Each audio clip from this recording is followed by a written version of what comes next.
ઘણી વખત એવું થતું હોય છે કે તમને રાતે રાતે ઉઠીને ક્રેવિંગ થાય કે બહુ સ્વીટ ખાવાનું મન થાય છે. ઘણી વખત આપણે ગરબા રમીને રાતે જોતા હોય તો કંઈક આવું બધું વધારે જંક ફૂડ ખાવાનું વધારે ક્રેવિંગ થાય. ત્યારે તમારે શું સમજવાનું છે? ત્યારે તમારે એક વસ્તુ સમજવાની છે કે તમારા સ્ટમક લાઈનમાં કંઈક ઇમ્બેલેન્સ છે. કેવું ઇમ્બેલેન્સ છે?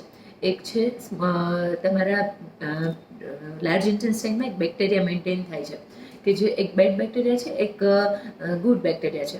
એમાં બેડ બેક્ટેરિયા તમારા 20% મે બી હોવા જોઈએ અને જે ગુડ બેક્ટેરિયા છે એ 80% હોવા જોઈએ. જ્યારે એનું ઇમ્બેલેન્સ શરૂ થઈ જાય ત્યારે તમારા પેટમાં ઇન્ટેસ્ટાઇનલમાંથી આ બેક્ટેરિયા છે એ ટ્રાવેલ કરતાં કરતાં સ્મોલ ઇન્ટેસ્ટાઇન સુધી પહોંચે છે અને આ એક મોટું બીમારીનું રૂપ લઈ લે છે, જેને સીબો કહેવાય છે, સ્મોલ ઇન્ટેસ્ટાઇનલ બેક્ટેરિયા.